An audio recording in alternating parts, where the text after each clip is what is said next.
Yo,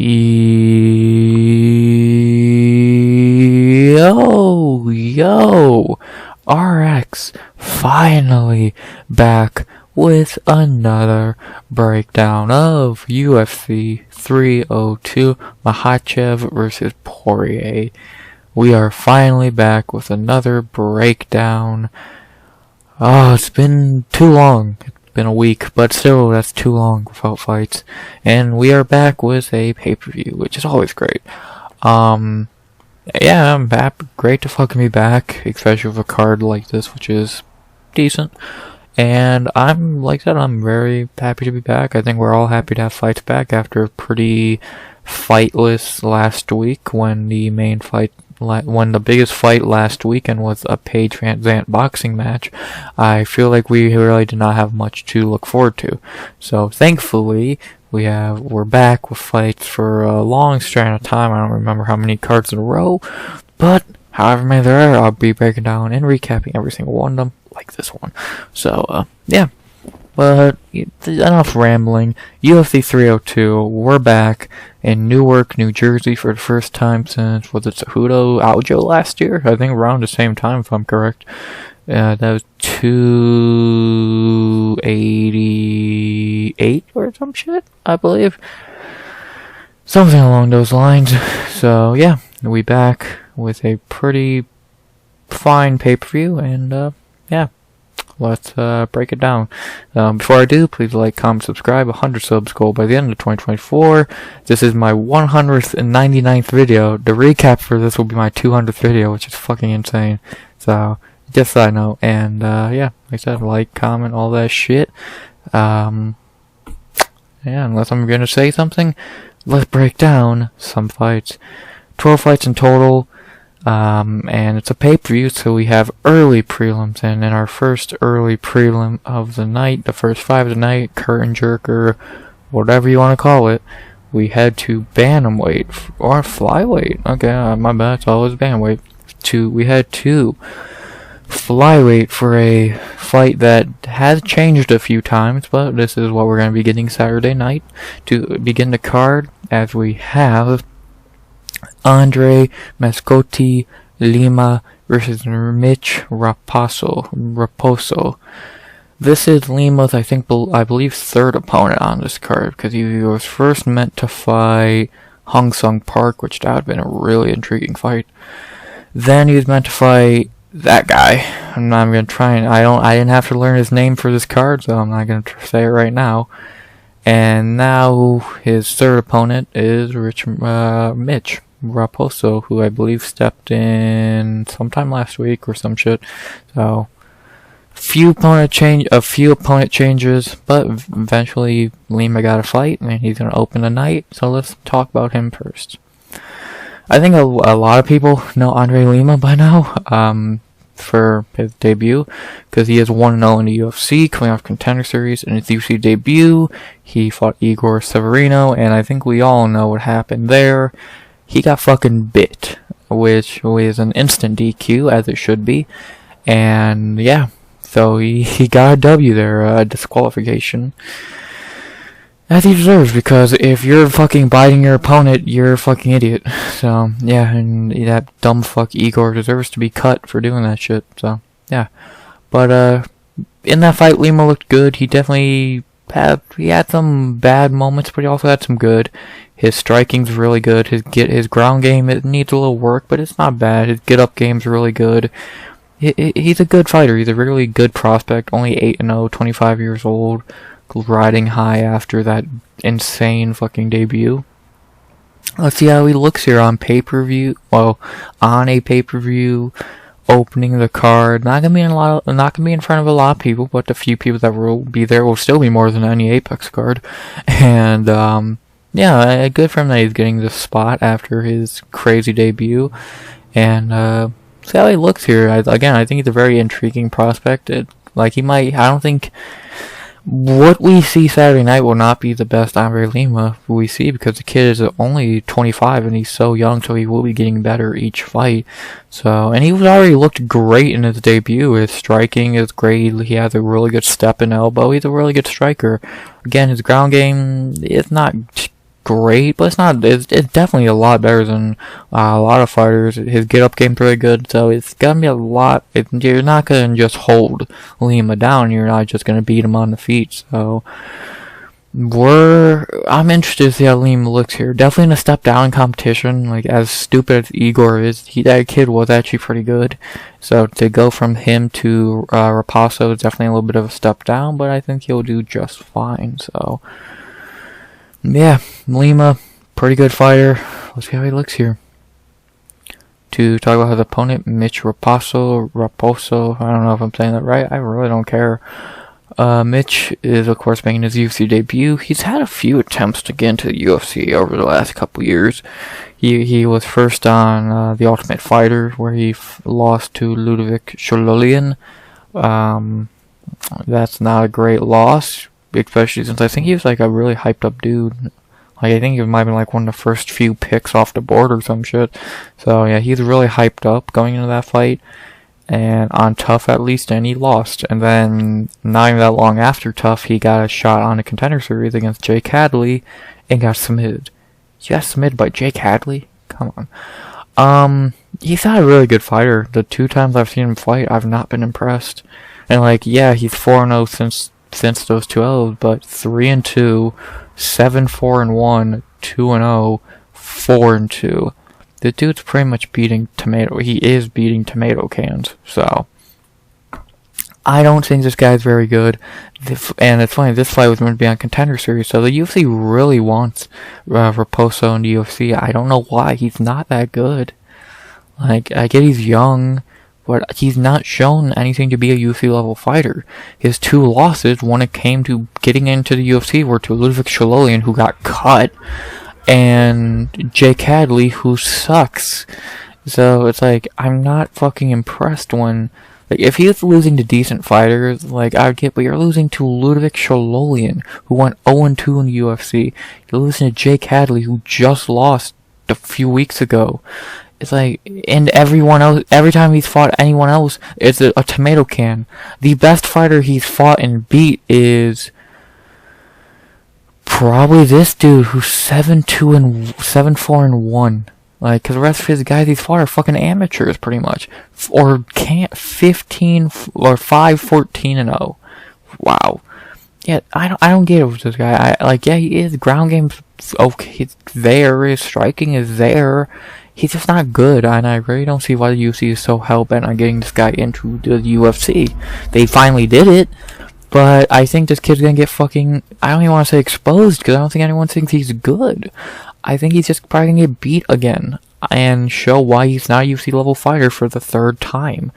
Like, and I get, this is the best guy he's fought. Andre Lima is a giant step up from Hadley and Ludovic.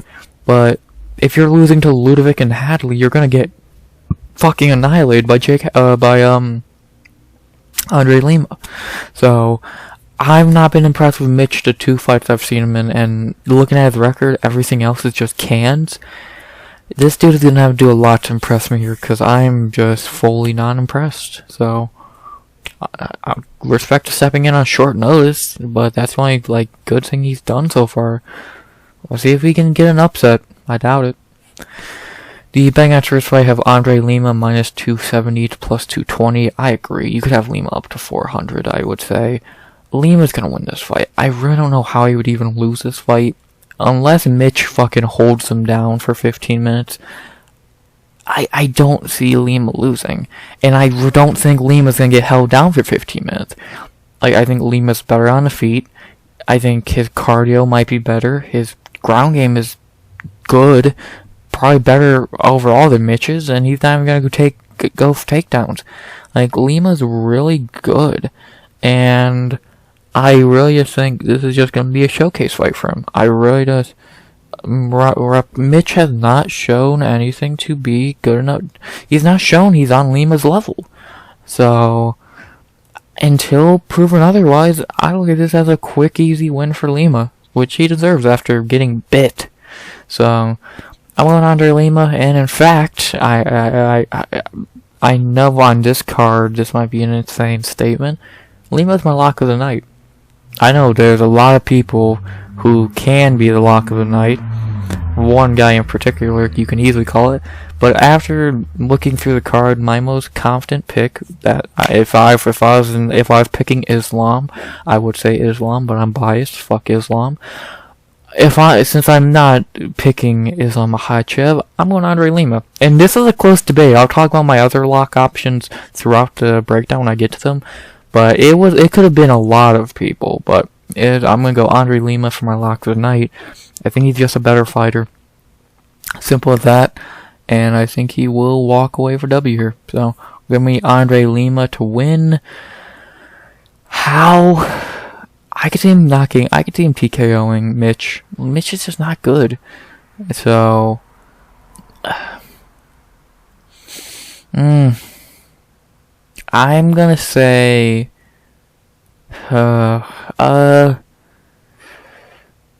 give me Lima by, this is difficult.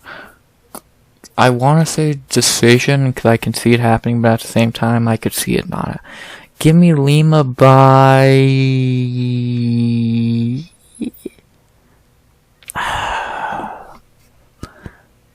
I could see either... Give me Lima by knockout / TKO in a second. That's what I'm feeling the most. I'm almost going decision, and you never know, I might. But I'm going to go Lima by knockout in a second. I think he can drop Mitch, put him out, put him down, and win this fight. Maybe that'll age badly. We'll see. But I feel like he should. He mostly wins by for a flyweight to have 5 KOs is actually pretty interesting. Maybe I'll switch my pick. We'll see. But as of right now, I'm gonna go Andre Lima by knockout in a second. We'll see if I switch my pick again. I'm not completely convinced on this pick yet, on my finished pick yet, but I'm going Andre Lima since he is my lock of the night, so we'll see. Either I'm going to go Andre Lima by decision or knockout in a second. We'll see, one or the other. Either way, of course, Lima's going to win, so it's just how. But, yeah, not very much else to say about this fight. Fine opening fight, and my pick is going to be Andre Lima, my lock of the night. I'm leaning knockout in the second right now, but that could change, so let's see if it does. Either way, Andre Lima will start tonight with a W, and I already have my lock out the way, which I love. So, yeah, not very much else to say. After that, we had to our second fight of the night, our only female fight of the night, and our second early prelim of the night, as we had 2 women's bantamweight for a very intriguing fight. If you know the backstory on this fight, because there is a lot of backstory to it. This is a very, the backstory on this fight is interesting, so I'll get into that in a second. But first, let's introduce the fighters, as we head to women's bantamweight for a fight between Joselyne La Pantera Edwards versus Ailin Fiona Perez. So yeah, the backstory on this fight is before Ailin's last fight, which was not that long ago, 6 months ago against Kopylov. Apparently her and Joselyne got into a fight in the PI, and a lot of stories have been told. Apparently Ailin's coach fucking grabbed Edwards, choked her, or whatever. A weird fucking story. Ailin did go into that fight with Kopylov with a fucked up eye, so that does check out. So yeah, these two have already fought once. Now they get to do it. Now they get to do it without getting separated or anyone jumping in. So let's see how these two rivals fare against each other in a fight that's meant to be happening. So yeah, but let's start with talking about Joselyne Edwards. Joselyne is 4-3 in the UFC, which is a very padded record with some questionable wins. Her wins on paper are Yanan Wu, Romana Pascal, Ji Yeon Kim, and Lucy Kopylov, and her 3 losses are Carol Hossa, Jessica Rose Clark, and Nora Canoli. Really, her fucking, this was a robbery. This, I think, was a robbery. This was, I think the Kim fight was fair if I remember. I think that might have been a fair decision. And hell, this might have been a robbery the other way, I saw a couple people say. So, she's just found a fucking path of a lot of weird decisions lately, and 2 weight misses is not a great look. But, yeah, Joselyne, well, I think I've seen too many Joselyne Edwards fights by this point. She's not great. She's not a great fighter. Her gas tank sucks. Her ground game sucks. Her striking is subpar, but I say that as she kind of got outstruck by Romanov Pascal, if I remember. Like, she got hurt by Pascal, so she's not good. After when you get wrestled by Jessica Rose Clark for 15 minutes, you ain't a good fighter. Like, Jessica Rose Clark's main weakness is her wrestling and grappling. And in that fight, for the only time in her fucking career, she became a wrestler and beat fucking Edwards. Like, and that's how you beat Edwards. You take her down and you fucking gas her out. She's not a great fighter. She's very, very, very beatable. It's actually amazing. Somehow she's won 4 fights, even if they are 4 scuffed fights. So, she's not a great fighter, but women's bantamweight really does not have a great fighter. Most of them are either shit or mid. So, but yeah, Joselyne, we know what she's trying to do: keep on feet and strike, because she can't wrestle. And in this fight, doing that strategy is going to be a lot more difficult than it seems, because she's fighting someone who's a really good wrestler, grappler, what have you. So, good luck keeping this on the feet, because you couldn't do that against JRC. What are you gonna do against Ailin? So, but yeah, Edwards, very up and down fighter. Let's see if she can get payback. Apparently, because I think she got mad at Ailin for saying something, and that's why they fought. I don't fucking know. But yeah, we'll see if Joselyne can. Let's see if over the last 8 months she's actually learned how to stop a takedown. If she has, then this fight's going to be really intriguing. But if she hasn't, then, well, I think we know what's going to happen. So, yeah. But now let's talk about her opponent, Ailin Perez. Ailin in the UFC is 2-1. Her 2 wins are Ashley Evans Smith and Lucy Pudilova, and her 1 loss is to Stephanie Egger in her debut. Ailin's debut was weird, because it was the one time she should have not went to the grappling, because she's actually winning on the feet. She was the better fighter on the feet, but she kept going to the well and got subbed. But ever since that debut, she's been looking good. She's just been fighting the same way, and for her last 2 fights, she's just been taking her opponent down and dominating them. It's not fucking great opponents. It's Ashley Evans Smith and Lucy Pudilova. But still, it's their opponents, and then now she's getting another person who has a shit ground game. There's a lot of things are lining up to be a 3-fight winning streak for Ailin Perez, who is not a good fighter. I barely call her a fighter, because she's not. She does put on UFC gloves and walk in a cage, but I barely call her a fighter.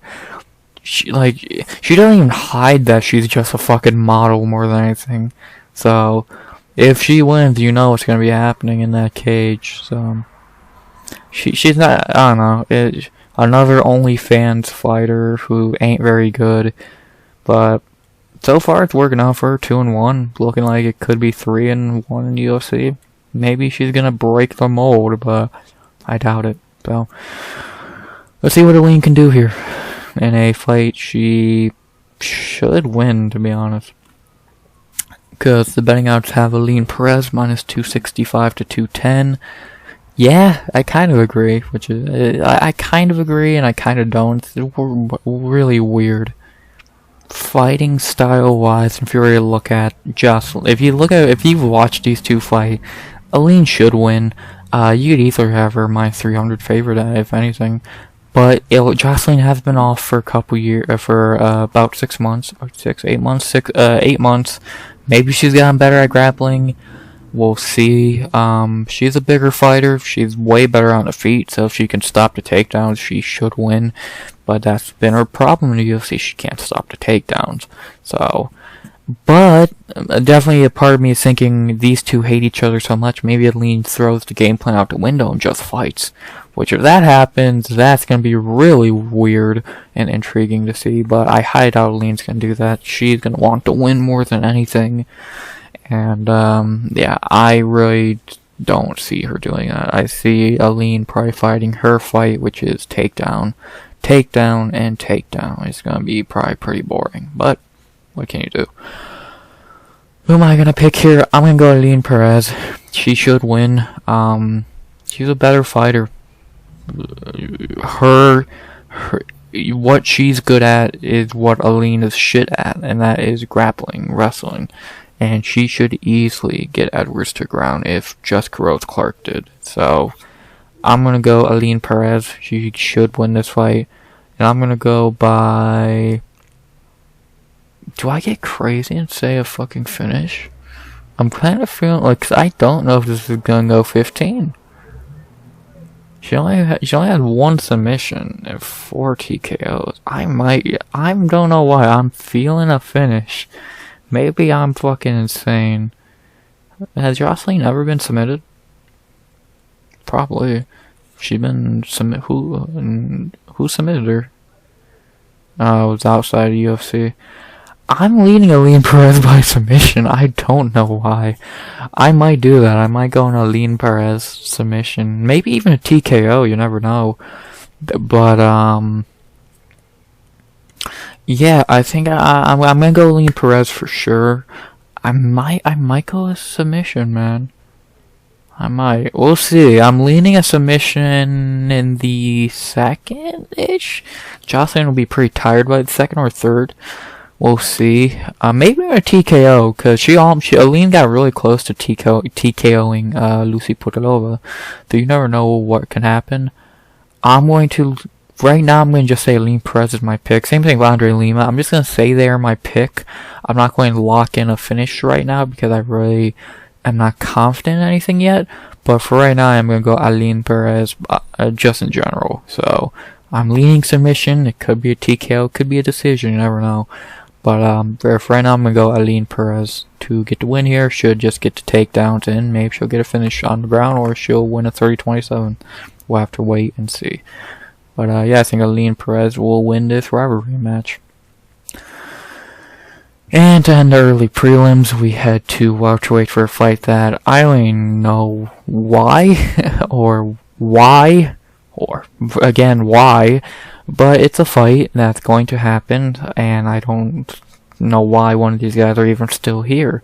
But whatever, the UFC still living in 2016, as we have in our featured early prelim in the welterweight division, Mickey Gall. Yes, I really said Mickey Gall versus Bassil the Habibi Hafez. I can say so much I'm about to, but yeah, this fight is not great. It's just pretty much... Why is he still here? Let's just talk about it. Let me get into it right now. Why is he still here? Guys, it's not 2017 anymore. No one cares he beat CM Punk. We get it, that's the only thing he's ever fucking done. Mickey Gall is still in the UFC somehow. Why? He's garbage. Like, I swear he got cut. Like, dead ass, I swear he got fucking injured. But I guess they're like, no, we need Mickey Gall back. He beat CM Punk, remember? Sure, oh boy. Like, this is fucking living off a win like I've never seen before. Like, Jesus Christ, man. Cool, you beat CM Punk in 2016. Why is he still in the UFC? Why is Mickey Gall still here? After a 2-year layoff where he got KO'd in his last fight. Why? I don't get it. I really don't get it. But, okay, enough of my rant. Let's talk about Mickey Gall. He is 6-5 in UFC. His wins are Mike Jackson, CM Punk, Sage Northcutt, George Sullivan, Salim that guy, and Jordan Williams. His losses are Randy Brown, Diego Sanchez, Mike Perry, Alex Morono, and Mike Malott. He's not good. Like, his skill set is literally just ground game. He can't strike for shit. Like, he literally is only a ground game, and every time he fights someone with a better ground game, he loses. Like, Diego beat the fucking piss out of him. So, yeah, like, Mickey Gall is a really, really, really good grappler. He can't do anything else. Why is he still here? Like, he's done nothing to earn a fucking 10-year job in the UFC. Like, goddamn. I don't get it. I really don't get it. Why he's still here. Why the UFC is fucking infatuated with this fucking can. This dude should have been cut fucking... He should have been cut in like fucking 2020. I don't get it. I really don't get it. But whatever. He's gonna lose here and get cut. So, yeah, Mickey Gall sucks. He's good on the ground. He can't strike. Can't do anything else. He can grapple. Woo. What a fucking... Why is he here? Dude, talk about his opponent, Bassil Hafez. Bassil in the UFC is 0-1. He should be 1-0. He beat fucking JDM. I don't care what anyone says. Yeah, in his UFC debut, he came in on short notice against Jailton and Ailin, and he looked great. I think he beat him. You can easily say he's done the best against JDM compared to anyone else. Better than Holland did, better than Gilbert did, because he beat him. He fucking kind of exposed JDM's lack of wrestling. So, I gave Bassil that fight. I think that was a complete fucking robbery. So, yeah, and to go from that to fighting Mickey Gall, it's like, well, okay, we know what you're trying to do, UFC. Try and give this guy a fucking easy W, and it's gonna work. So, yeah, we know what Bassil is gonna do. He's gonna grapple. Maybe he'll actually show some more of his game since he has had a full camp now. So, maybe we'll see him throw a punch. Maybe we will see him not gas out so badly. We'll see. But, yeah, he's going to be the better fighter in this fight, and he's going to win pretty easily, because it's Mickey fucking Gall, so, yeah. Bassil Hafez in his first full camp UFC fight. The betting odds for this fight, we have Bassil minus 290 to plus 225. Yeah, you can have him up to 350, I would say. He's going to win this fight. The only thing I'm worried about is him getting caught in a sub when he takes Mickey down, but besides that, I'm not worried. He's the better fighter. Like... On the feet, he's better. He's fought more recently. All logic in the world points to Bassil Hafez winning this fight. The dude pretty much beat Jack Della Maddalena. What has Mickey Gall done? Beat CM Punk. And, well, exactly. He beat fucking CM Punk. Beating CM Punk or beating Jack Della Maddalena, which one holds more water? I think I know my answer. Could Mickey Gall lock in a guillotine or an armbar or some crazy? Yeah, he could. But unless that happens early, which has nothing, Mickey Gall's gas tank's fucking terrible. Bassil actually has Bassil's gas tank was okay in the JDM fight. I think it's gonna be pretty good here. Cause even late in the third, he was still getting takedowns. And he's durable as shit. He's just, that was one of the most impressive debuts in a while against a ranked guy. Cause he did, I don't know, it's weird. He did good and bad at the same time. He did good because he took him down a lot, really beat him. But he also did bad because he had his fucking brains beaten every time they're on the feet. So, but dude's tougher than nails. So, yeah, Bassil should win this fight. I really don't see him losing to Mickey fucking Gall. And if he does, how shit is Jack Della Maddalena? Lord, Jack Della Maddalena is the biggest cheerleader in the world right now of Bassil Hafez. Because if Bassil loses to Mickey Gall, oh my fucking god. Oh, Christ. But I don't think JDM has to worry. Bassil's not going to lose an easy fight, so. I'm going Bassil Hafez, of course. He was definitely one of the candidates for a lock of the night. I still worry since he is a very young fighter fighting Mickey, who is good on the ground. And a New Jersey native, but I'm not going to sweat bullets too much, so give me Bassil Hafez by, I think, decision. I don't think this fight's going to be very entertaining. I think he pretty much just takes Mickey down and beats him up, so yeah. Give me Bassil Hafez by decision. I'm not very worried about this fight. Yeah, it's Mickey Gall. Why is he still fucking here? I got nothing else to say. Bassil Hafez by decision. Those are the early prelims. Not much great. A showcase fight. A fight that will probably be boring. And a fight that, why is he here? Not a lot great to talk about on the early prelims. But that does change when we go to the prelims, because they are actually a little better. So, 3 fights down. 4 more to go to the main card. Half an hour in. Let's do it. Let's begin the prelims in the welterweight division, a weight class we will hear of a few times tonight. 3 fights? Yeah, 4 fights. Jesus fucking Christ. Second fight at welterweight on this card. We ended the early prelims with welterweight. We begin it with welterweight. But this time we actually have good fighters, as we have Phil the Fresh Prince Rowe versus Jake the Celtic Kid Matthews. This is the definitely a battle of mid, I think is the perfect way to describe it. These two are very mid. Yeah, that's not a bad thing. That's just the fighters they are. So sometimes, yeah, weird thing. Sometimes these two are like the pros of being great one fight, shit the next. Jake Matthews especially. So yeah, I'll talk about that especially. But first, let's talk about Phil Rowe. Phil in the UFC is 3-2. His wins, let me get rid of all these grappling matches. His 3 wins are Oran Kosi, Jason Witt, and Niko Price. His 2 losses are Gabe Green and Neil Magny.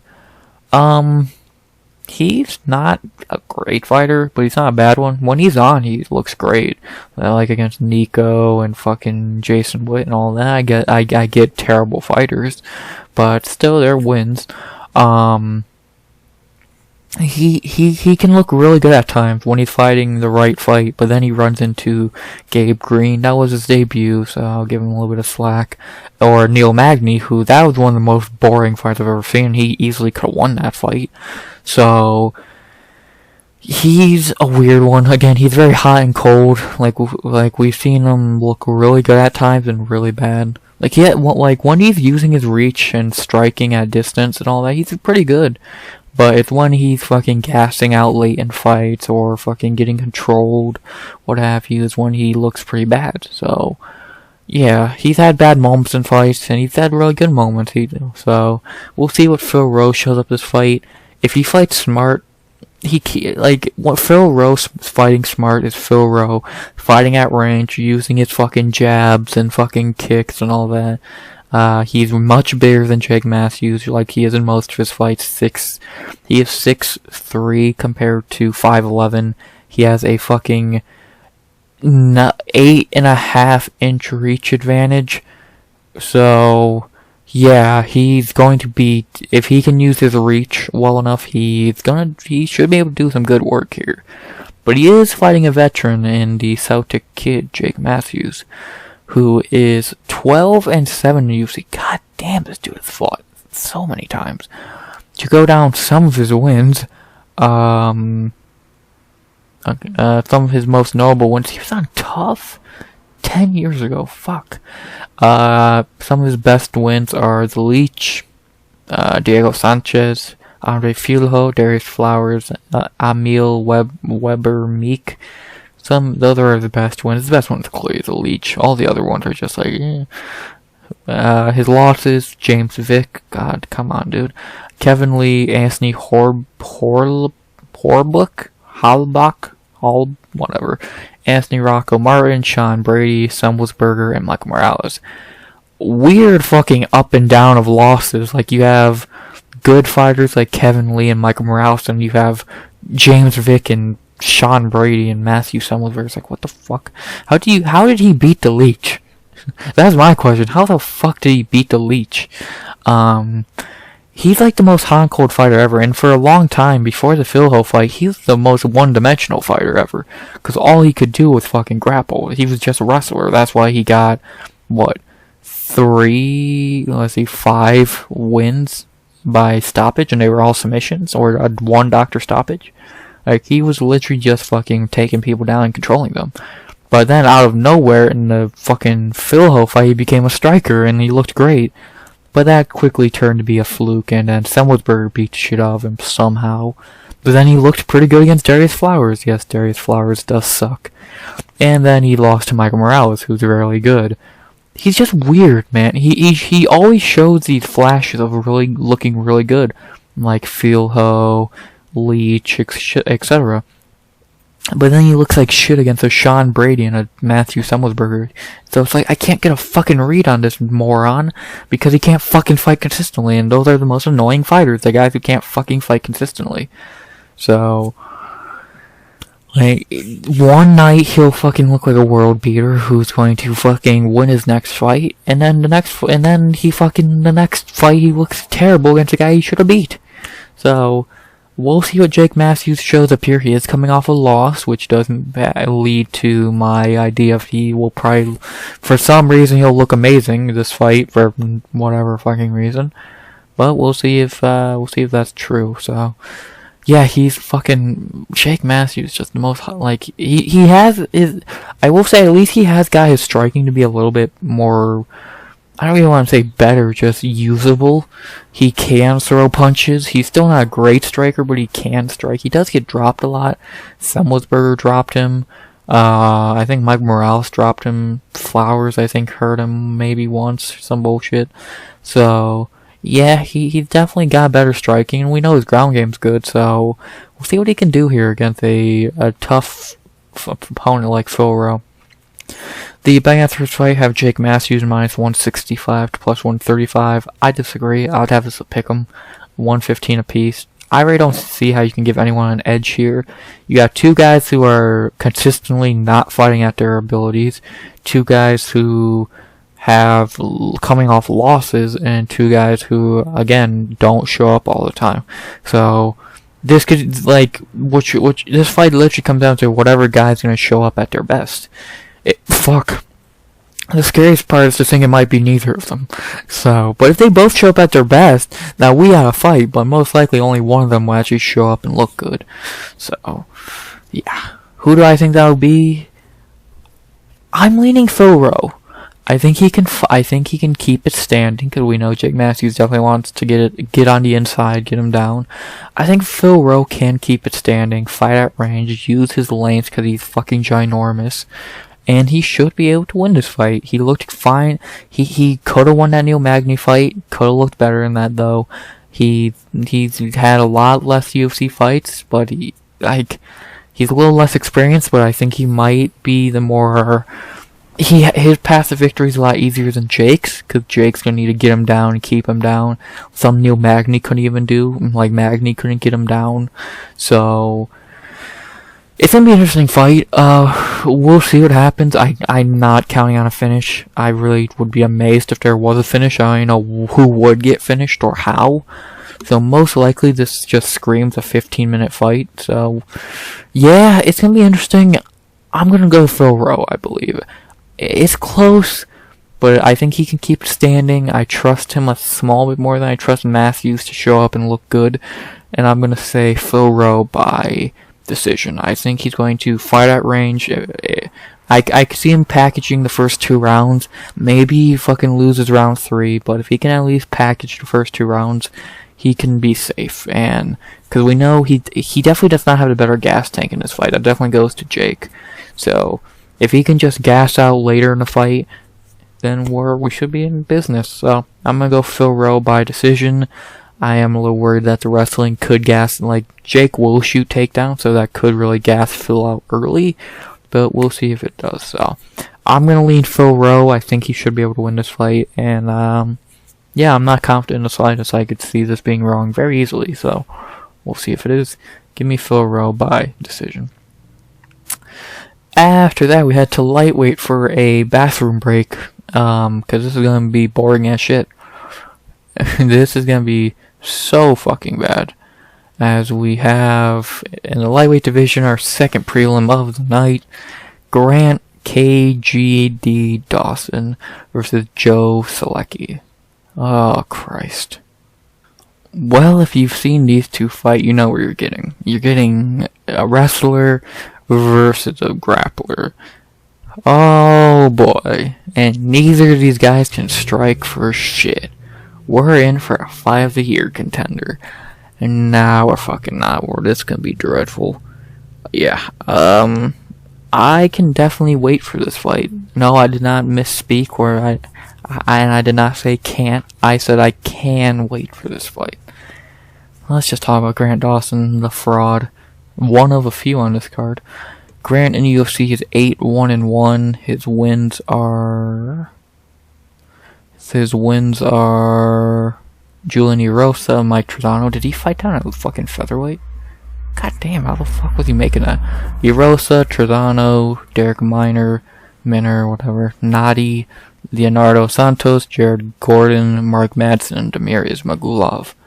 And his one loss was to Bobby Green, we all know that fight, and then he had a draw with Ricky Glenn. Not a good look. Yeah, an ideal Grant Dawson fight for Grant Dawson is to get you to the ground and cuddle you for 15 minutes. And that's what he was able to do for a good portion of his UFC career. But he was also fighting pretty bad fighters, like fucking... The best guy he beat with is Magulov, who by that point was already out the door. So, yeah, he's looked good at times, but he always just does the same thing. And then the Bobby Green fight, he got exposed because he can't strike, we already knew that, but he has no chin. Like, you got flatlined by Bobby Green in 33 seconds? Like, Bobby Green's a great striker. You should not be getting knocked out by Bobby Green, though. It's Bobby Green. Why are you getting knocked out by him in 33 seconds in a main event that was literally just set up to make you look good? Come on, dude. We know what he's gonna do here. He's gonna take Solecki down, defend fucking submissions, and win. It's gonna be boring as shit. I'll talk about if they strike in a minute, but yeah. Like, Grant, he's a fraud. He got fraud checked, and I really don't see him, like, his UFC people have figured him out now. Bobby Green showed he has no chin. He can't strike. Stop his takedowns. It's like, that's all you gotta do. Literally all you gotta fucking do. So, we'll see if he's gotten better. It's been a good amount of time since that fight, but am I really confident he's gotten better in 7 months? No. So, we'll see if I'm wrong. I don't think I will be. To talk about his opponent, Joe Solecki, who is back really quickly after his last fight. Joe in the UFC is 5-2. His wins, God, everyone's a fucking grappling match, dude, on this card. His wins are Matt Winman, Austin Hubbard, Jim Miller, Alex Da Silva, and Carl D. And holy shit, he's beat no one good outside of Jim Miller. And his 2 losses are Jared Gordon and Drakkar Klose. He is somehow a shittier Grant Dawson. Cause he has less striking than Dawson. His chin is probably just as weak. And his ground game is somehow shittier. Like, he's literally just trying to hold you down. And he's not even good at getting you to the ground. Like, at least he'll throw up submissions, but fuck. We saw what happened when he did in his last fight. Like, I think we all have seen the clip of what happened in his last fight. He got dropped on his fucking head by Drakkar Klose when he went for an armbar.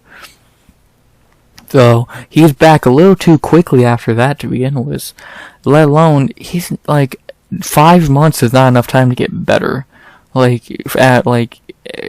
just not a good fighter. He's one-dimensional, he's more one-dimensional than Dawson. Like, he's literally just a shittier Grant Dawson. So, unless he's just magically gotten better as a fighter in 5 months, he's going to lose this fight. And his track record of wins, that Jim Miller win is fucking definitely carrying his resume, because you lost to a can for fuck. Oh wait, that Jared Gordon, right? Yeah, I got mixed up with Jared Gooden. My bad. I always said fucking Gooden Gordon. Fuck. But yeah, no, you lost to Nicholas fucking Moda. What the yeah, dude, Joe Solecki sucks.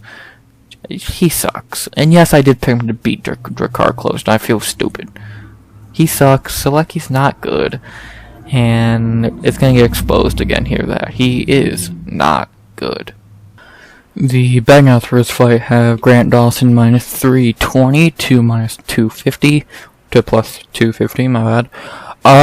Yeah, kinda disagree. Like, Dawson's just the better fighter. Like, they're almost the same fighter. Dawson's just better. So, Like, and even if this did turn into the typical wrestler versus wrestler equals a striking match, I'm taking Grant Dawson in that. He's fucking. He should be the better striker here, and he did not just get KO'd 5 months ago. He's actually taken 7 months off since his KO. So, excuse me. Yeah, Dawson should win this fight. It's not going to be an exciting fight. It's going to be Dawson controlling Solecki, defending submissions, and winning a boring fight for 15 minutes.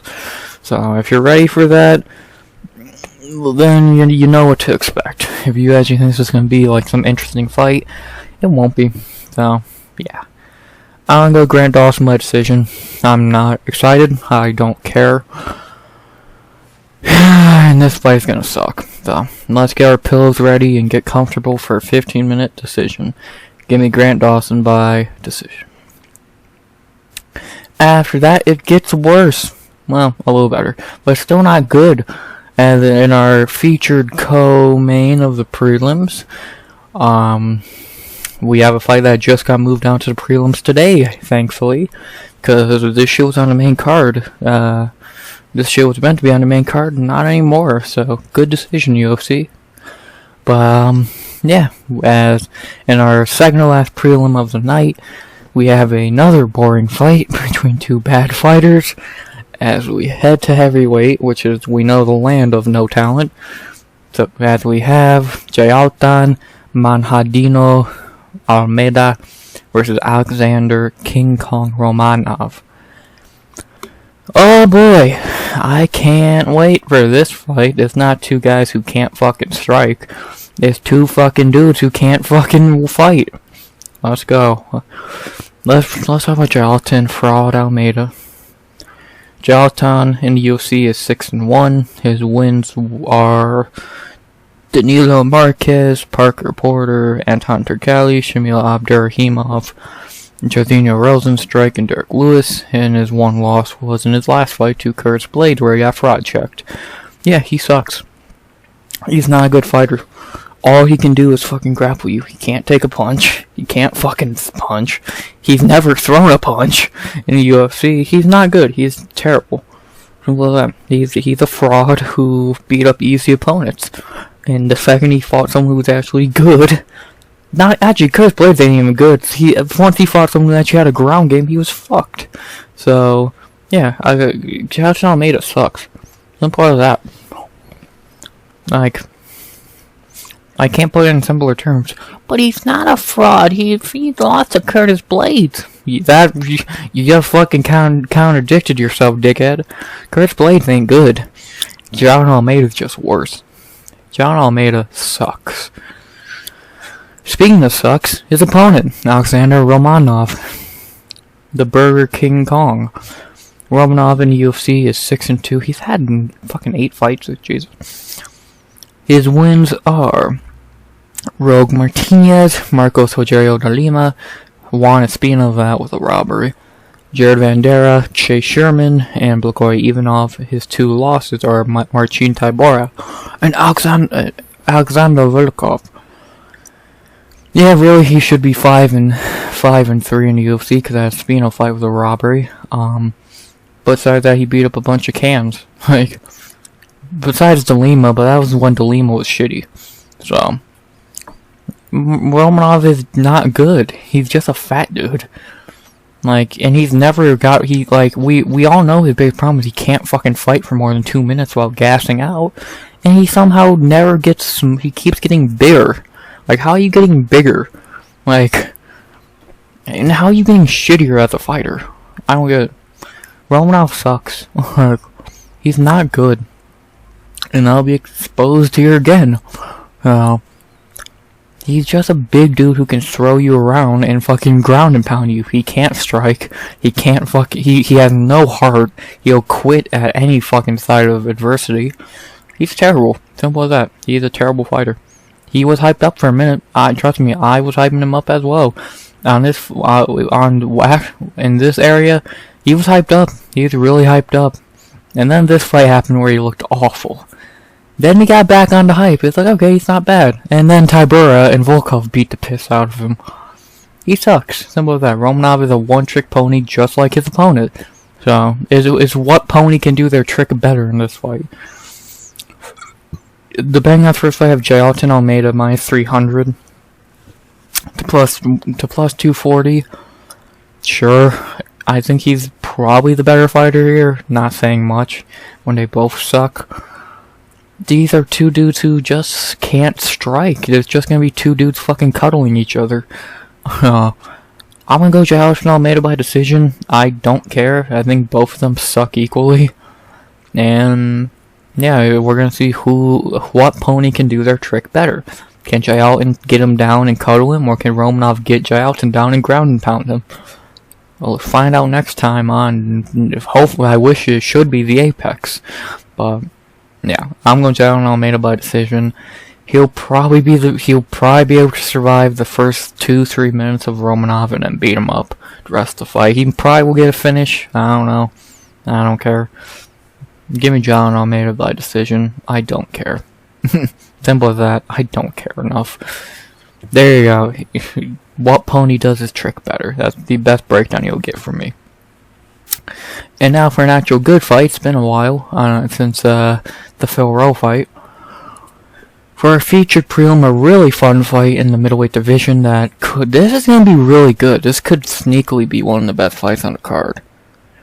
As we head to middleweight for a banger between Roman Kopylov versus César Almeida. This is going to be a great fight, because it's just going to be a kickboxing match in a UFC cage. That's the simplest way to put it. Let's see who's the better kickboxer here. Let's start with Roman Kopylov. Kopylov in UFC is 4-3. His 4 wins are Chirico, Punahele Soriano, Claudio Ribeiro, and Josh Frem. His 3 losses are Carl Robertson, Albert Duraev, and Anthony Hernandez.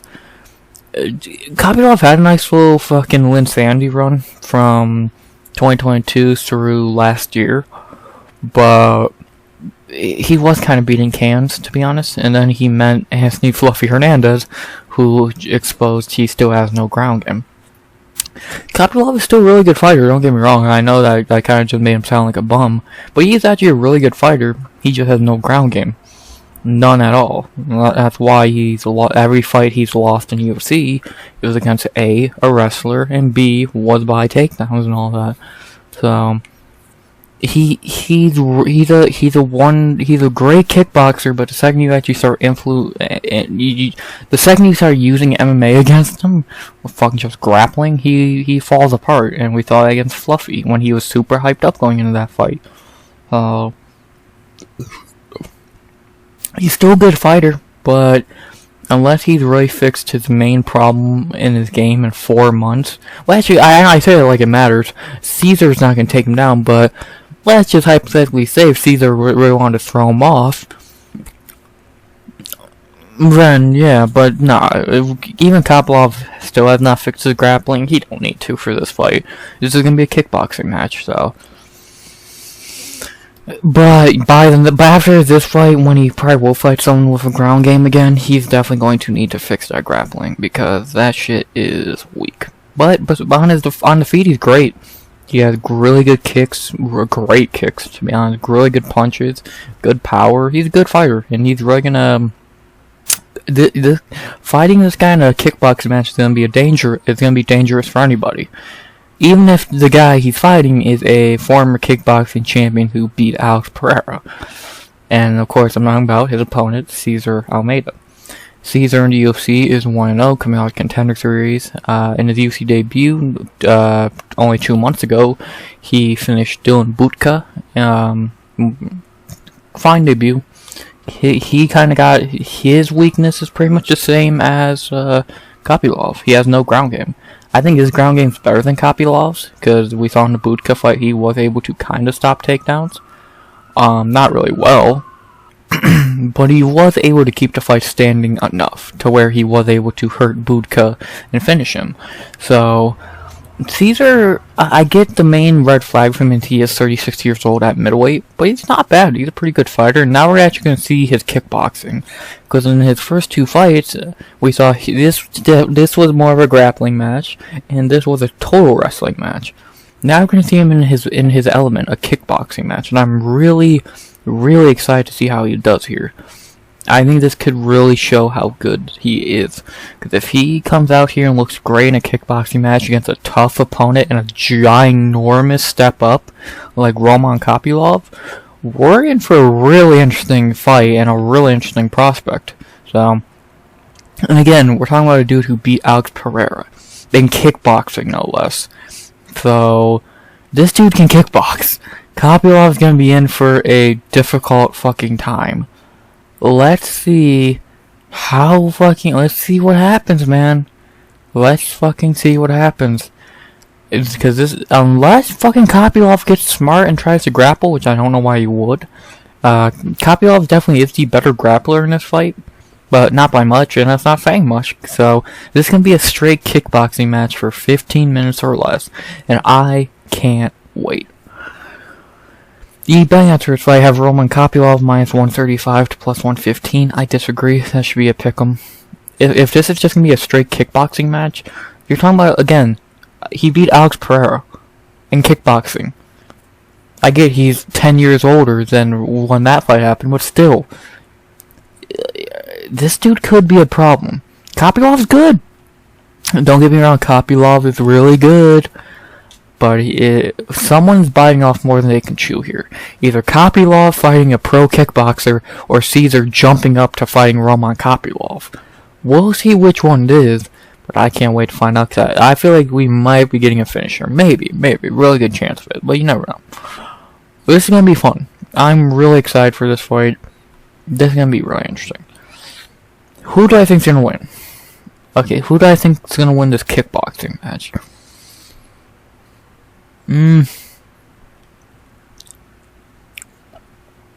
Give me César Almeida. I know, hot take maybe, crazy. I don't know why. I just feel César is gonna come out here and show why, how he beat Alex Pereira, why he's here for beating Alex Pereira. He's gonna show he's not just he's gonna show he's not just here because he beat Alex Pereira. He's here because he is good enough to beat Alex Pereira, and he's here to show he is good enough to be in the UFC. That's what I think could happen. That's what I think. I don't think he's gonna get fraud checked. He could. He definitely could. But I'm gonna say he does not get fraud checked. And I'm gonna say he's going to beat Roman Kopylov by decision. I don't know if he'll get a finish. Kopylov's really good. But I'm gonna say César Almeida, excuse me, by decision. Will this age badly? Probably, but why not take a risk? Why not take a long shot? Give me César Almeida by decision to win this kickboxing match with Roman Kopylov. It might end badly. Never know. Someone could get finished. You never know. Kopylov has a scary head kick. I'm gonna say César Almeida by decision. Let's see if that hot take is burning or cold. Let's see what happens. But those are the prelims. Very average prelims. Like, really good fight here. This is alright. Not very much else. These two snooze fests back to back are like, why? But whatever. Fine prelims. It ends with a banger. And it's a good segue into the main card, which it only gets crazier from here.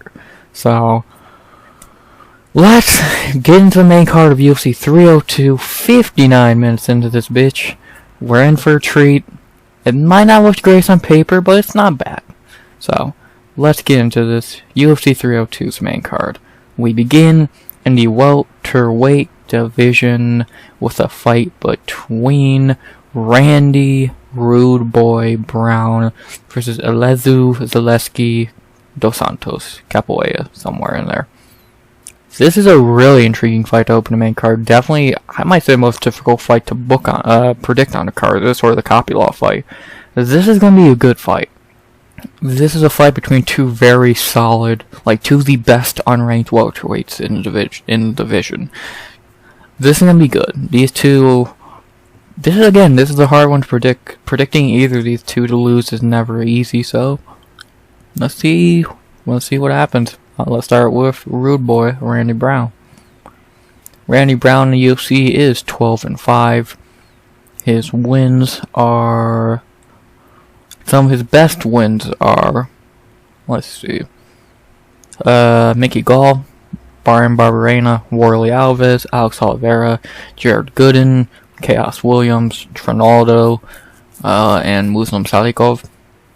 His losses are Matt Graves, whoever the fuck that is, Niko Price, Vicente Luque, and JDM.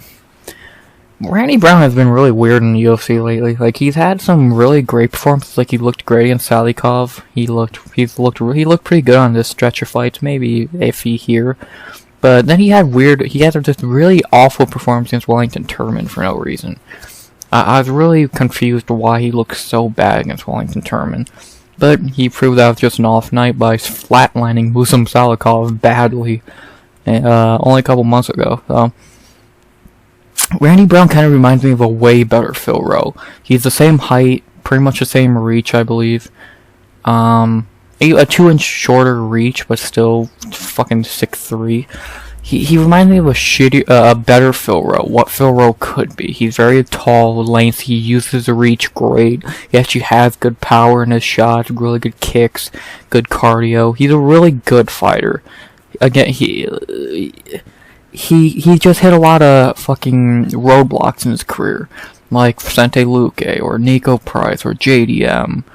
Like, I'm shocked he's not been ranked before, because a lot of these fucking rankings and all that really rank him highly. Does he, in his last, 4, 5, 6, 7, he's only lost 1. To be 6-1 since 2021 is crazy. At welterweight, when you fight really consistently and you're fighting guys like Chaos, Trinaldo, and fucking Salikov. So, he's good, man. He's pretty good. And when he's on, like the Salikov fight, like his other fights, he's really decent. When he's fighting at his best, using his reach and all that, he's good. He's really good, and he's gonna really need to fight at his best in this one to beat Zaleski dos Santos. So, let's see if he can do it on pay-per-view. He's been on pay-per-view a few times now. I know the Chaos Williams fight was on pay-per-view, so let's see how he does here, and with the spotlight on him. To talk about his opponent, Zaleski dos Santos, the veteran, with a record of 10-3-1 in the UFC. To talk about his best wins in the UFC. Omari Akhmedov, Lyman Good, Max Griffin, Sean Strickland, that's really interesting. Benoit Saint Denis, Abubakar Nurmagomedov. For his losses, Nicholas Dalby, the Leech, and Muslim Salikov, and then he had a draw with Farak Nadinov, which that was a great performance. I saw a lot of people say that was a fraud checking. Was that a fraud checking, or is Zaleski just stupid good? Like, Jesus Christ. Zaleski's had a really weird last 3 fights. He beat the shit out of Benoit, then he looked kind of average against Abubakar, and then he looked really good against Renat, to the point where he almost beat him. So, at 37 years old? He's still fighting on a really, really high level. Like, this dude does not age. Man, he really went on a 7-fight winning streak. That's insane. This dude's good. Even 37 years old, he's still fighting on a high level, fighting Randy Brown on a pay-per-view. Let's see if he can get the win here. It would be a giant win for him. After knocking, pretty much, might as well just say he beat Renat, because that fight really tanked Renat's fucking stock value, fucking hype and all that.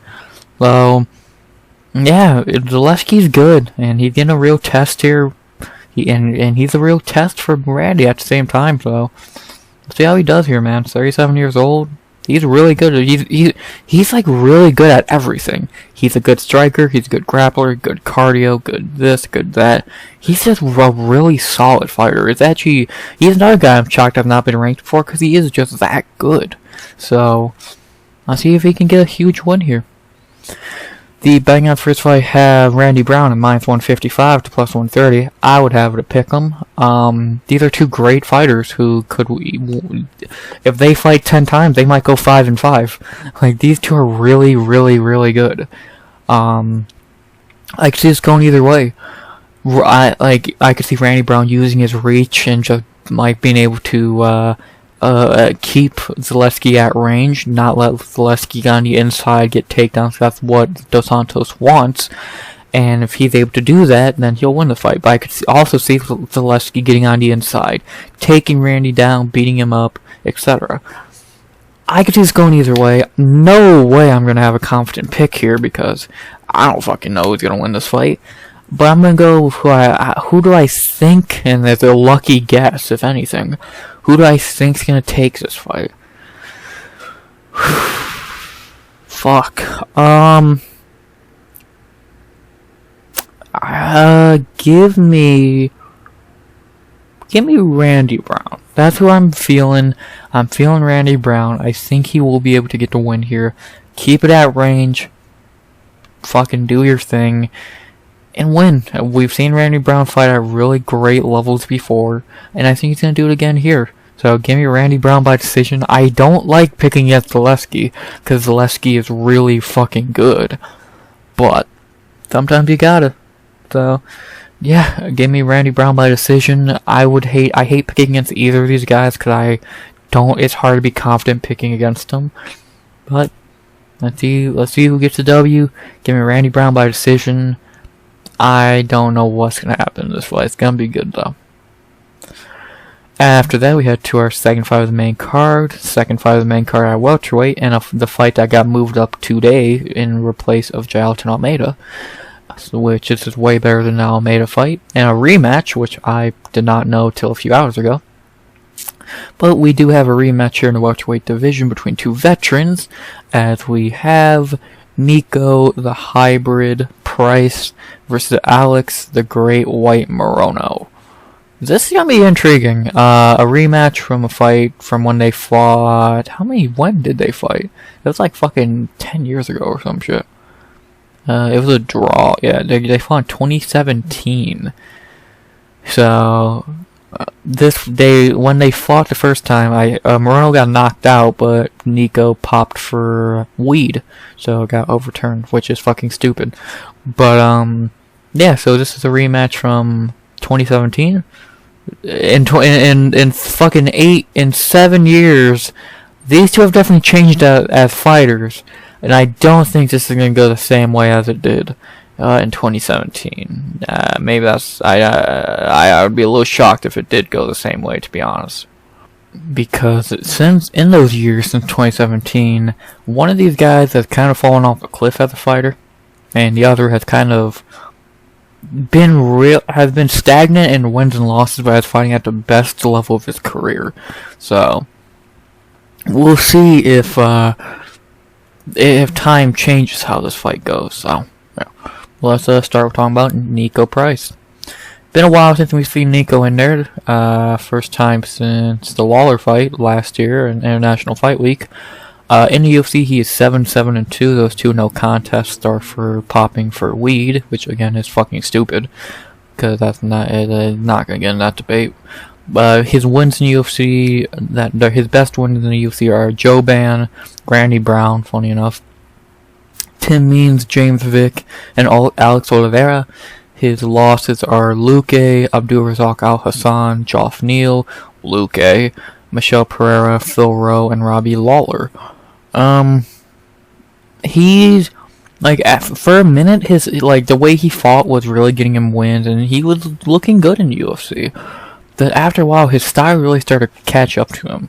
The more damage he's taken, the more he's losing, because his chin has kind of gone away. We saw in the Lawler fight. People really figured out his style. For a minute, the crazy guy who does crazy shit, takes a lot of damage and wins, that works for a minute, until it doesn't. Especially since he started fighting up the ladder at welterweight. Because his best win was, Randy Brown? A young Randy Brown? Now the only guy he could beat is Alex Oliveira in 2021. So, and if you look at his losses, they're not the bad fighters. Luque twice, Abdulrazak Al Hassan in his prime, Geoff Neal, Michel Pereira, Phil Rowe, and Robbie. Outside of Robbie, which is like fucking people call that scripted, but he's not losing to bad guys. Just he's not able to fight these better fighters, and Alex Morono is one of those better fighters. I don't think he's gonna be able to fuck with. So, maybe he proves me wrong. Maybe he turns back the clock after a year layoff almost. But at 34 years old, taking as much damage as he has, I don't see it. I think Niko's future is definitely leaning more towards the PFL or a BKFC. I just don't think he's that good of a fighter anymore. To be honest with you, I think he's kinda, I don't want to say, I think washed is the wrong word. I think he just beat himself into a fucking well to that he took too much damage after a while, and now he's paying for it. He had a nice run, he got a lot of bonuses and wins, but now he's paying for it. So maybe he turns back the clock here. A guy he already beat in the past. We'll see. But I'm not confident. I'm not confident, man. To talk about his opponent, Alex Morono, a dude who I just broke down a fight of his 2 months ago when he was in the lock of the night. But he's back now, stepping in on short notice for Jeremiah Wells. I forgot to add that part. It was meant to be Niko and Jeremiah Wells. The UFC is trying to kill Niko Price, but Jeremiah pulled out, and now it's Morono who stepped in. So I forgot to add that portion. My bad. But yeah, this is a better fight for Niko, but boy, this is a lot more favorable of a fight for Niko Price. I'll say that much. But yeah. Let's get to Alex Morono, who is 13-6-1 in the UFC. I'm not gonna go down the whole fucking spiel. I just broke down his fight 2 months ago on the fucking Alan Curtis card. You want to hear me talk about Alex Morono as a fighter? Go do that. I'm not gonna talk much about Morono because I just broke him down 2 months ago. Not barely 2 months ago. So we know we're getting from Morono, a dude who's not fucking all action. He's a slow fighter, but he's good. He's really good at doing what he does. He's gonna lull you to sleep, and like he's really good on the feet. He's decent on the ground. Good gas tank. He's good. And when you look at his losses, he's not losing to any bad fighters lately. Like Chaos, Showtime, Ponzinibbio, and Buckley. Outside of Showtime in 2020, he's not losing to bad fighters. And everyone he's beating are guys he should be beating. McKee, Cerrone, Gall, Semelsberger, Means, McGee. Niko Price fits definitely the latter instead of the guys who he should lose to. So I think this rematch is going to go differently, and I think the better fighter in 2024 is going to win this time. Because in 2017, Niko Price was probably the better fighter. In 2024, Alex Morono is probably the better fighter. But we're going to find out Saturday night. The betting on first fight have Alex Morono minus 260 to plus 210. I agree. I think you put Morono up to 300. Could Niko Price land some crazy bullshit and win? Of course. Do I think he will? No. I don't think he will. I think he's going to fucking probably do some crazy... He might drop Morono early, but I think he's going to gas himself out. And eventually Morono will beat him up and win a probably 29-28, 29-27, even a 30-27 decision. I think Morono's just a better fighter in 2024. I think he's a smarter fighter than he was in 2017, and I think he's going to get revenge for that knockout loss and get a win here. So Morono, actually, to go back to the boxing, him, Bassil, and one other guy was definitely in contention to be the lock of the night for this card. So yeah. But yeah, I'm on Alex Morono by decision. He should win this fight. I'd be a little shocked if he didn't. Just don't get knocked out. Don't get clipped by some fucking upkick bullshit. Just fucking fight your fight. Fight smarter than Niko Price, which is not hard, and win. So, yeah, I'm going Alex Morono by decision. He should walk away for one here. Simple as that. Alex Morono to get revenge on Niko Price by decision. After that, we head to our featured bout, our third fight of the main card, and we move up to middleweight for this one, one of the most random fights booked in a minute. A fight that was just thrown together like a month ago, as we head to middleweight for our third fight of the main card between Kevin the Trailblazer Holland versus Michał Oleksiejczuk. I really don't think I need to say much about this fight. Like, I don't even really need to break it down. I think when you see this fight, if you know both guys, we all know Kevin Holland. If you know Oleksiejczuk, you know who's gonna win this fight. And if you really want to just be honest about it, you know why this fight's happening. A, 302 needed another big name on it, so they called Kevin Holland like a month ago. And B, the UFC's giving Holland an easy win as a thank you gift for making MVP look amazing. So, yeah, not very much to say, but I'll still break down the fight a little bit. So let's talk about the Trailblazer, our favorite home alone, Kevin Holland. Homie Holland. Holland in the UFC is 12-8-1. I'm not gonna go down his whole UFC career. Yeah, I really don't need to say much. We know Kevin Holland by now. He's Big Mouth, every superhero, whatever fucking nickname you want to give him. He's gonna go in there and fight like Kevin Holland. He's going to be nonchalant as fuck. He's gonna go in there and throw weird strikes that somehow knock you out. He has a weird ground game sometimes. He's good. He's good. And in this fight, he's the way better fighter. So, in his first trip up, his first fight back at middleweight since Kyle Dawkins in 2021, this is a layup. This is a layup for Holland. I really know how he loses this fight, so, yeah. And this ain't, I'm not even trying to shit on Michał Oleksiejczuk. Oleksiejczuk's a perfectly mid fighter. He's 7-5-1 in the UFC.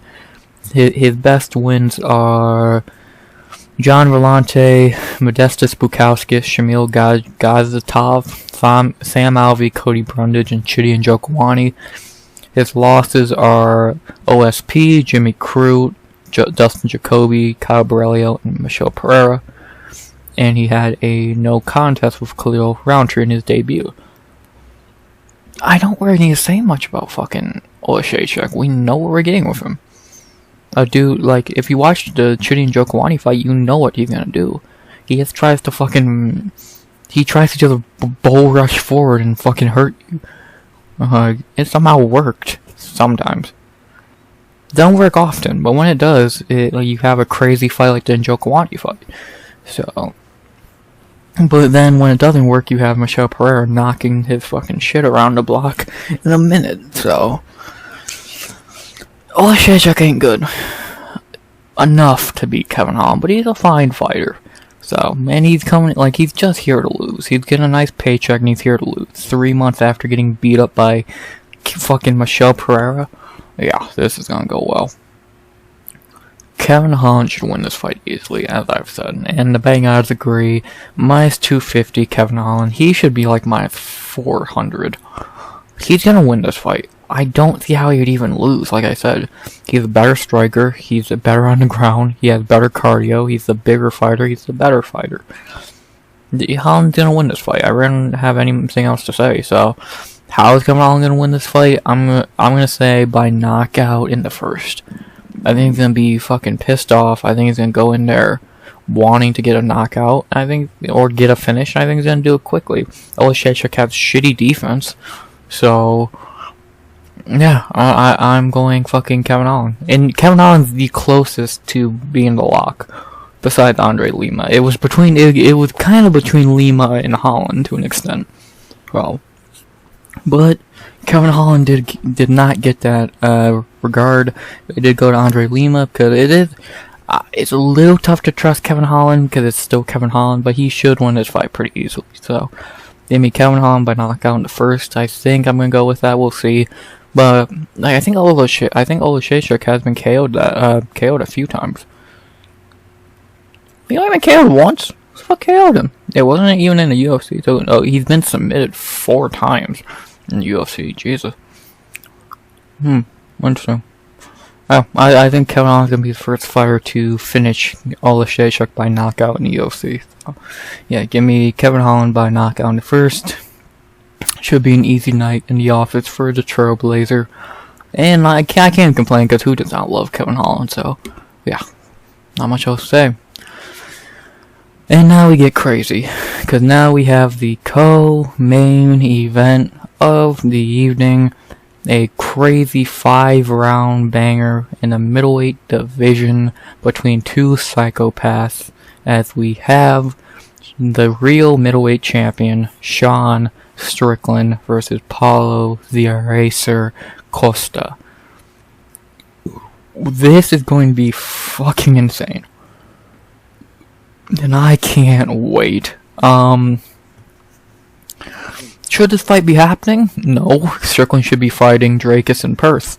Well, for being honest, Strickland should be defending the bout against someone, because he did not lose to Drakus Duplessis, that he got robbed. But since they did fuck Strickland over, he's fighting Costa now. So, whatever. I get it. To cry about that anymore is annoying. We know what happened, and there's no point of fucking heaping on it anymore. We have to live and learn, move on.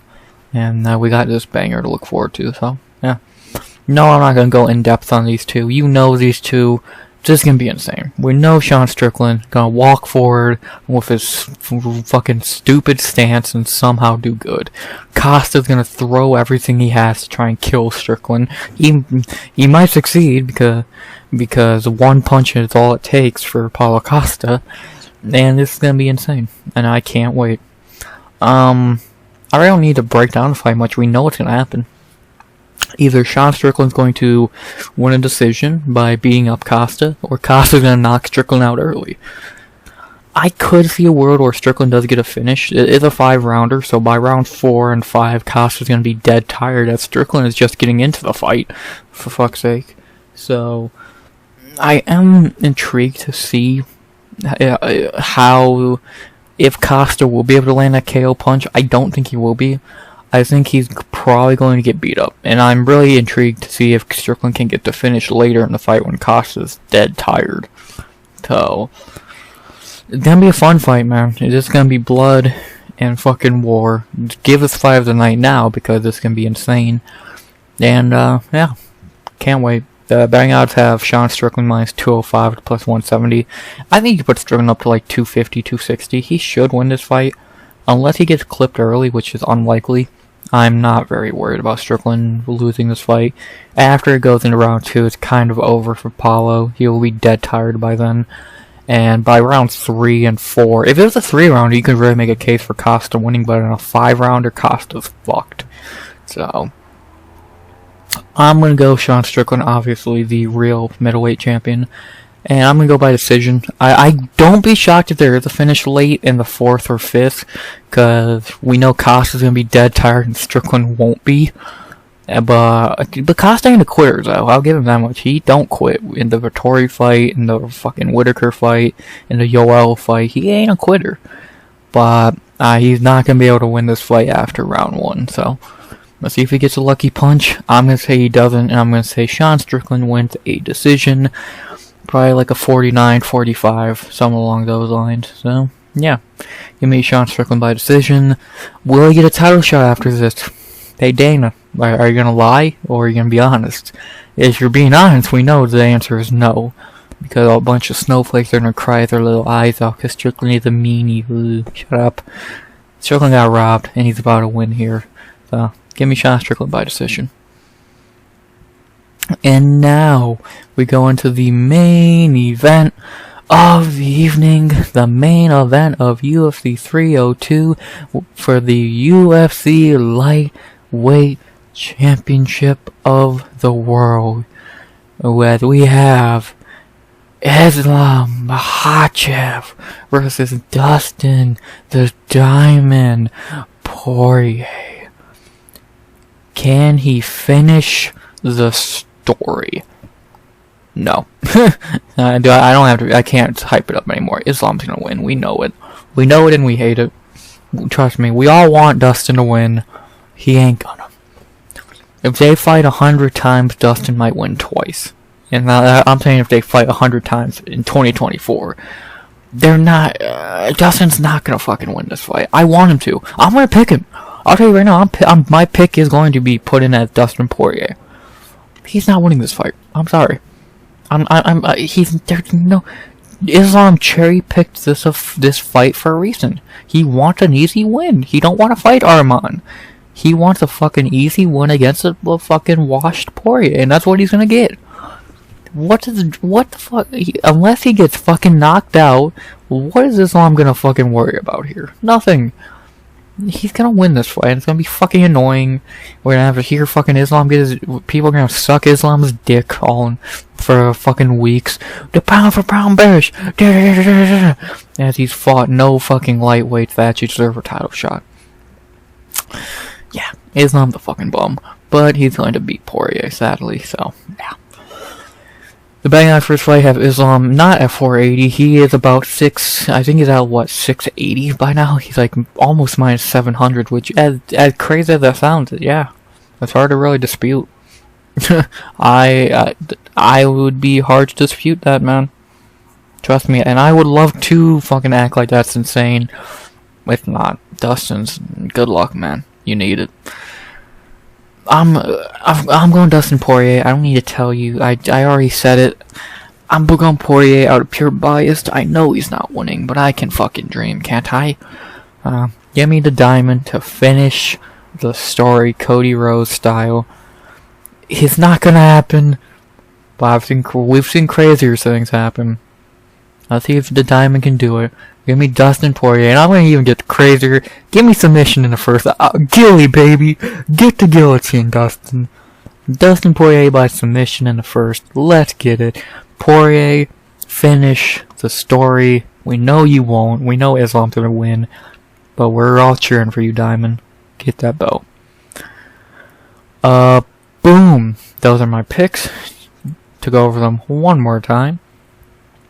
My lock of the night, André Lima by, not sure yet, knockout or decision, we'll see. Ailin Perez by either submission or decision, we'll see. Bassil Hafez by decision. Rowe by decision. Grant Dawson by decision. Jailton Almeida by decision. César Almeida by decision. Randy Brown by decision.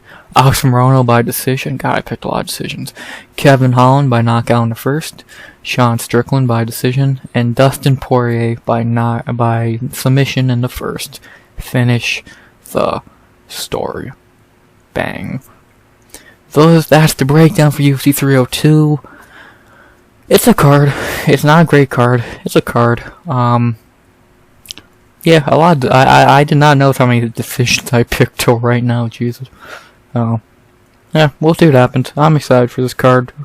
Can Dustin do it? Strickland Costa's gonna be insane. Holland's gonna be great. It's gonna be a fun card. It's gonna be a fun night in Newark, New Jersey. I'm excited. Let's do it.